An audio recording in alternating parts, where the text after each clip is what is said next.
नमस्कार, स्वागत है आप दर्शकों का। आप देख रहे हैं न्यूज़ 18 का डिजिटल प्लेटफॉर्म। मैं हूं आपके साथ रजनी चौबे। केंद्रीय कर्मचारियों और पेंशनर्स के बीच लंबे समय से एक ही चर्चा हो रही है और वो है 8वां वेतन आयोग। जी हाँ, हर किसी के मन में एक ही सवाल है कि कब सैलरी बढ़ेगी या कब से नई पेंशन मिलेगी। सोशल मीडिया पर इसे लेकर कई तरह के दावे भी लोग कर रहे हैं। किसी का कहना है कि जनवरी में बढ़ी हुई सैलरी मिलेगी, तो किसी का कहना है कि महंगाई भत्ता भी बंद हो सकता है। ऐसे में हर कर्मचारी और पेंशनर्स की टेंशन को दूर करने के लिए हम आपको 10 बड़े अहम अपडेट्स के बारे में बताएंगे। तो सबसे पहले अपडेट्स की बात कर लेते हैं। 8वां वेतन आयोग को सरकार ने मंजूरी दे दी है, लेकिन आयोग अपनी रिपोर्ट्स देने में लगभग 18 महीने का समय लेगा। इसका मतलब है कि जनवरी 2026 में बढ़ी हुई सैलरी तुरंत नहीं मिलेगी, लेकिन रिपोर्ट आने के बाद ही ये लागू होगी। नेक्स्ट अपडेट की बात कर लेते हैं। रिपोर्ट्स के मुताबिक 8वां वेतन आयोग अगर मान लिया जाए तो नई सैलरी 1 जनवरी 2026 से लागू हो सकती है, लेकिन पैसे तुरंत आपके अकाउंट में नहीं आएंगे। कर्मचारियों को थोड़ा इंतजार करना पड़ेगा, क्योंकि पूरी रिपोर्ट आने और सरकार की अप्रूवल के बाद ही बढ़ी हुई सैलरी और एरियर का पैसा मिलेगा। तीसरी अपडेट के बारे में बात कर लेते हैं। सोशल मीडिया पर कुछ लोग ये बात कह रहे हैं कि 8वें वेतन आयोग में महंगाई भत्ता यानी डीए और मकान किराया भत्ता एचआरए हमेशा के लिए बंद हो जाएगा, लेकिन सरकार ने साफ साफ कह दिया है कि ऐसा कुछ नहीं होने वाला है। डीए और एचआरए पहले की तरह ही मिलते रहेंगे। चौथे बड़े अपडेट की बात कर लेते हैं। कई लोग सोशल मीडिया पर यह भी शेयर कर रहे हैं कि 8वें वेतन आयोग में महंगाई भत्ता डीए को बेसिक सैलरी में मिला दिया जाएगा, लेकिन सरकार ने बिल्कुल साफ तौर पे ये कह दिया है कि ऐसा कोई प्लान नहीं है, कोई प्रपोजल भी नहीं बना है।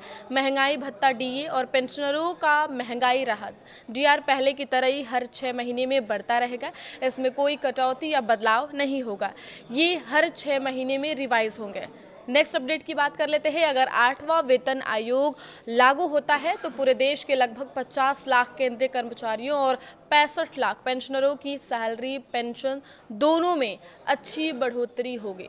नेक्स्ट अपडेट, फिटमेंट फैक्टर वो नंबर है जिससे पुरानी बेसिक सैलरी को गुणा करके नई सैलरी निकाली जाती है। 7वें वेतन आयोग में ये 2.57 था। अब खबरें आ रही हैं कि 8वें वेतन आयोग में फिटमेंट फैक्टर 2.86 या इससे भी ज़्यादा हो सकता है। अगर ऐसा हुआ तो कर्मचारियों की बेसिक सैलरी में ज़बरदस्त उछाल आएगा और कुल तनख्वाह है वो काफ़ी मोटी रकम मिलेगी, मोटी रकम हो जाएगी।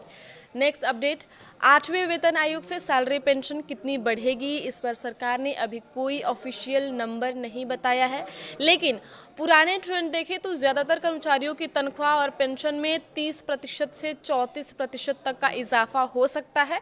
ऊपर से नई बेसिक सैलरी पर महंगाई भत्ता डीए और महंगाई राहत डीआर भी लागू होगा, जिससे कुल फायदा और भी ज़्यादा हो जाएगा। नेक्स्ट अपडेट, महंगाई भत्ता डीए और महंगाई राहत डीआर का फॉर्मूला बहुत सिंपल है। ये दोनों एआईसीपीआई आईडब्ल्यू इंडेक्स के हिसाब से हर 6 महीने में अपडेट होते हैं। 8वें वेतन आयोग के बाद भी यही तरीका चलता रहेगा, कोई बदलाव नहीं होगा। सबसे अच्छी बात यह है कि डीए और डीआर की दरें हमेशा बराबर रखी जाती हैं, इसलिए जितना फ़ायदा कर्मचारियों को मिलता है उतना ही पूरा फ़ायदा पेंशनरों को भी मिलता है।